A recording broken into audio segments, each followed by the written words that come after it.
గారు మరియు రాష్ట్ర అధ్యక్షురాలు సునీతారావు గారి ఆదేశాల మేరకు ఈ రోజు ఇక్కడ ప్రెస్ మీట్ నిర్వహించడం జరుగుతుంది. రాబోయే లోక్సభ ఎన్నికల్లో కొద్ది రోజుల ముందుగా డబ్బు మరియు వనరుల కొరత కారణంగా కాంగ్రెస్ పార్టీ ఎన్నికల్లో పోటీ చేయకూడదని కుట్రపూరిత రాజకీయాలు చేస్తుంది మోదీ సర్కార్. ఈ బీజేపీ ప్రభుత్వం ఈ రక్షణ సృష్టిస్తుంది. మా యొక్క ఈ బ్యాంకు ఖాతాలను కూడా స్తంభింపజేసింది. మాకు ఎలాంటి సోర్స్ లేకుండా మమ్మల్ని పోటీలో నిలబడకుండా ఎన్నికలలో గెలవకుండా చేయాలని మోడీ సర్కార్ నీచపూరితమైన కుట్రలను నిర్వహిస్తూ వస్తుంది. కానీ ఇలాంటి చిల్లర వ్యవహారాలు చేయొద్దని ఈ సభాముఖంగా ప్రెస్ మీట్ పరంగా మోదీ సర్కార్ కి ప్రధాని మోదీ గారికి తెలియజేస్తున్నాను. ఇలాంటి ఎన్ని దుశ్చర్యలకు పాల్పడినా మాకు ఎలాంటి భయం లేదని మా కాంగ్రెస్ పార్టీకి రాహుల్ గాంధీ గారు ఎంతో చిత్తశుద్ధితో పనిచేస్తూ భారత్ జోడో న్యాయ యాత్ర నిర్వహించడం జరిగింది. అది దానిలో రైతులకు కానీ, మహిళలకు కానీ, విద్యార్థులకు కానీ, యువకులకు కానీ వారికి జరిగిన అన్యాయాల గురించి తెలుసుకున్నారు. మోదీ ప్రభుత్వం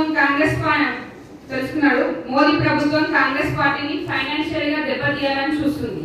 కానీ రాహుల్ గాంధీ గారు గత 10 సంవత్సరాల్లో ఈ బీజేపీ ప్రభుత్వం పాలనలో ఈ మహిళలకు కానీ, రైతులకు కానీ ఎలాంటి న్యాయం చేయలేదనేసి ఇన్ని రోజులు ఏం చేశారు, నిద్రపోయారా అని ప్రశ్నిస్తుండ్రు.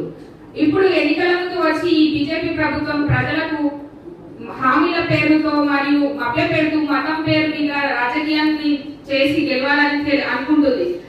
కానీ ప్రజలు ఈసారి మేల్కొన్నారు.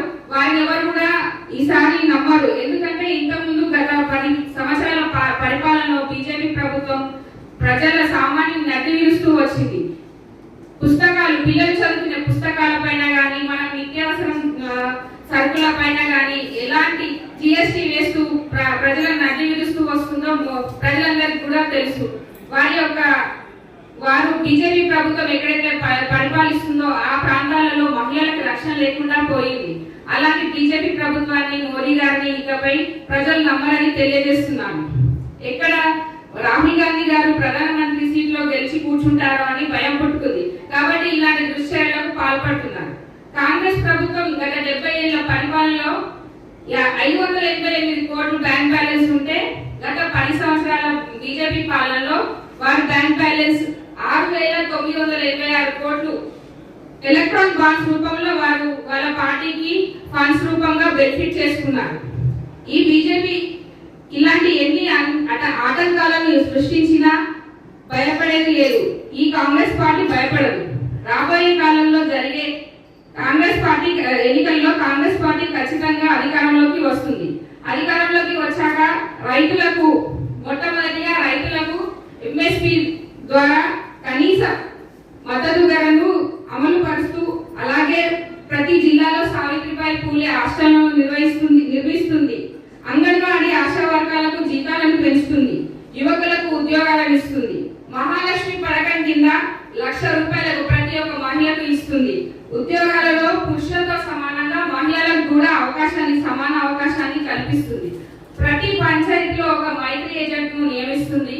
మహిళా కాంగ్రెస్ ఈ యొక్క పథకాలన్నింటినీ కూడా ఈ ఎలక్షన్ టైంలో ప్రతి ఒక్క ఇంటికి చేరవేసి, ముఖ్యంగా మహిళా కాంగ్రెస్ మా క్యాడర్ అంతా కూడా ప్రతి రాష్ట్రం అంతా, దేశం అంతా కూడా ఇక్కడ అందరికీ ఇంటింటికి వెళ్ళి ఈ పథకాల గురించి తెలియజేస్తుంది. ఇలా అన్ని పథకాలను అమలు పరిచి ప్రజలందరికీ సమన్వయం చేస్తుంది కాంగ్రెస్ పార్టీ. మా కాంగ్రెస్ పార్టీ మేనిఫెస్టోను చూసి ఈ బీజేపీ ప్రభుత్వం భయపడింది. మోదీ సర్కార్ రాబోయే కాలంలో ఖచ్చితంగా చిత్తశుద్ధితో పనిచేసి కాంగ్రెస్ పార్టీకే ప్రజలు పట్టం కట్టి అధికారం చేపట్టిస్తారని తెలియజేస్తున్నారు. మోడీ కు హటాओ, దేశ్ కు బచాओ. జై కాంగ్రెస్, జై మహిళా కాంగ్రెస్.